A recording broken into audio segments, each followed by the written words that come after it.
नमस्कार दोस्तों, स्वागत है आपका हमारे चैनल में। आज की वीडियो मैं जन्माष्टमी के पर्व पर बना रहा हूँ। जन्माष्टमी भगवान श्री कृष्ण का जन्मोत्सव हिंदू धर्म का एक महत्वपूर्ण पर्व है। यह दिन हमें श्री कृष्ण के दिव्य अवतार और उनके जीवन के अद्भुत किस्सों को याद दिलाता है। चलिए हम इस जन्माष्टमी पर भगवान श्री कृष्ण के जन्म की दिव्य कथा को सुनते हैं। बहुत समय पहले मथुरा नगरी के राजा उग्रसेन के छोटे भाई कंस ने अपने बड़े भाई को सत्ता से हटाकर मथुरा पर कब्जा कर लिया।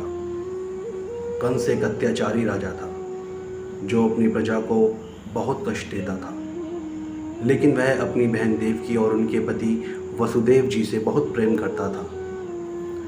एक दिन जब अपनी बहन देवकी जी की शादी वह वसुदेव जी से करवा रहा था, तब आकाशवाणी हुई और उसने कहा, हे कंस, देवकी का 8वां पुत्र तेरा काल बनेगा और तुझे मार डालेगा। इस भविष्यवाणी को सुनकर कंस का चेहरा भय और क्रोध से लाल हो गया। उसने तुरंत देवकी और वसुदेव को बंदी बना लिया और अपने सैनिकों को आज्ञा दी कि जैसे ही उनकी कोई भी संतान जन्म ले उसे मार डाला जाए। देवकी के पहले 7 पुत्रों को कंस ने निर्दयता से मार दिया, लेकिन जब देवकी माँ ने अपने 8वें पुत्र को जन्म दिया तब एक अद्भुत घटना हुई। आधी रात का समय था, चारों ओर अंधकार था और अचानक एक दिव्य प्रकाश जेल के अंदर फैल गया। भगवान विष्णु ने अपने दिव्य रूप में देवकी माँ और वसुदेव जी को यह कहा, मैं तुम्हारे पुत्र के रूप में जन्म लेने आया हूँ। मेरा नाम कृष्ण होगा। अब तुम मुझे गोकुल में नंद बाबा और माँ यशोदा के पास छोड़ आओ। भगवान विष्णु ने देवकी माँ और वसुदेव जी को यह भी बताया कि उनके बंधन स्वतः ही खुल जाएंगे और सारे द्वार खुल जाएंगे। वसुदेव जी ने जैसे ही नवजात शिशु कृष्ण को अपनी गोदी में उठाया, सारे द्वार अपने आप खुल गए। वसुदेव जी कृष्ण को लेकर यमुना नदी की ओर बढ़े। यमुना नदी अपने तेज प्रवाह के साथ बह रही थी, लेकिन जैसे ही वसुदेव जी ने कृष्ण को अपने ऊपर रखा और यमुना नदी ने श्री कृष्ण के चरण को स्पर्श किया तो जल अपने आप ही शांत हो गया और उन्हें रास्ता देने लगा। गोकुल पहुंचकर वसुदेव जी ने नंद बाबा और यशोदा माता को श्री कृष्ण को सौंप दिया और उनकी नवजात पुत्री को उठाकर वापस मथुरा लेकर आ गए। सुबह होते ही कंस को खबर मिली कि माँ देवकी का 8वां पुत्र भी जन्म ले चुका है, लेकिन जब वह वहाँ पहुँचता है तो उसने देखा कि वह एक साधारण बच्ची है।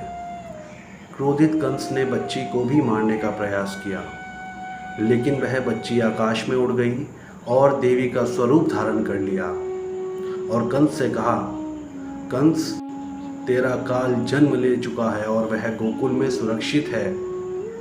इस प्रकार भगवान श्री कृष्ण का जन्म हुआ और कंस के अत्याचारों का अंत करने के लिए वे गोकुल में नंद बाबा और यशोदा माँ के साथ बड़े होने लगे। उन्होंने बचपन में कई दिव्य लीलाएं की। कंस ने समय समय पर अपने अन्य राक्षसों को भेजा श्री कृष्ण जी के वध करने के लिए, लेकिन श्री कृष्ण और उनके बड़े भाई बलराम दोनों ने मिलकर हर एक राक्षस को मुक्ति प्राप्त करवाई। एक दिन कंस भगवान श्री कृष्ण और उनके बड़े भाई बलराम जी को मथुरा आने का न्योता भेजता है।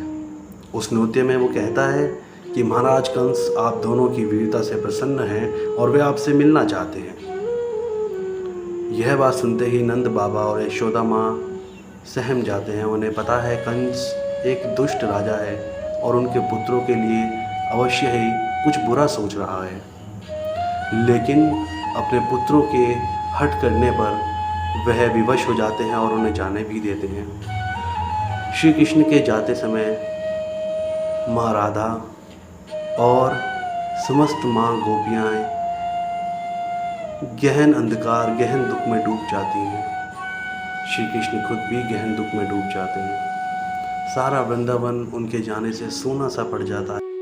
इधर श्री कृष्ण अपने कर्तव्य का पालन करने की वजह से बाध्य हैं। रास्ते में कंस उनके ऊपर ऐसे बहुत प्रहार करवाता है जिससे उनकी जान ली जा सके, लेकिन श्री कृष्ण और बलराम अपनी वीरता से कंस का वध कर देते हैं और इस प्रकार अपने माता और पिता को कारागृह से मुक्त भी कराते हैं। इसके बाद श्री कृष्ण पांडव और कौरवों के बीच में युद्ध में अहम भूमिका निभाते हैं और धर्म की अधर्म पर विजय पाने के लिए अपने कार्यों को संपूर्ण करते हैं और समस्त कार्यों को, समस्त बुराइयों को धरती से नष्ट करने के बाद वह वापस अपने वैकुंठ धाम चले जाते हैं। तो दोस्तों, यह थी भगवान श्री कृष्ण के जन्म की कहानी, जो हमें बताती है कि सत्य और धर्म की हमेशा विजय होती है। इस जन्माष्टमी पर आइए हम सब मिलकर भगवान श्री कृष्ण के जन्म का उत्सव मनाएं और उनके उपदेशों को अपने जीवन में अपनाएं। जन्माष्टमी की हार्दिक शुभकामनाएं। यदि आपको हमारी यह वीडियो पसंद आई हो तो कृपया लाइक, शेयर, सब्सक्राइब करें और कमेंट में बताएं कि अगली वीडियो किस विषय पर लेकर आए। धन्यवाद।